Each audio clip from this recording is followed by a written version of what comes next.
દાહોદમાં કમોસમી વરસાદ વરસ્યો.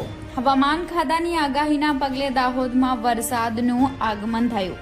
કડાકા ભડાકા સાથે વરસાદને પગલે સ્માર્ટ સિટીના હોર્ડિંગ્સ તૂટીને હવામાં ફંગોળાયા હતા, જેમાં કોઈ નુકસાન થવા પામ્યું ન હતું. પણ એપીએમસી માર્કેટમાં અનાજ પલળી જવાથી મોટું નુકસાન થવા પામ્યું છે. Reporter Dipesh Chauhan, Gujarat crime news, Jhalod.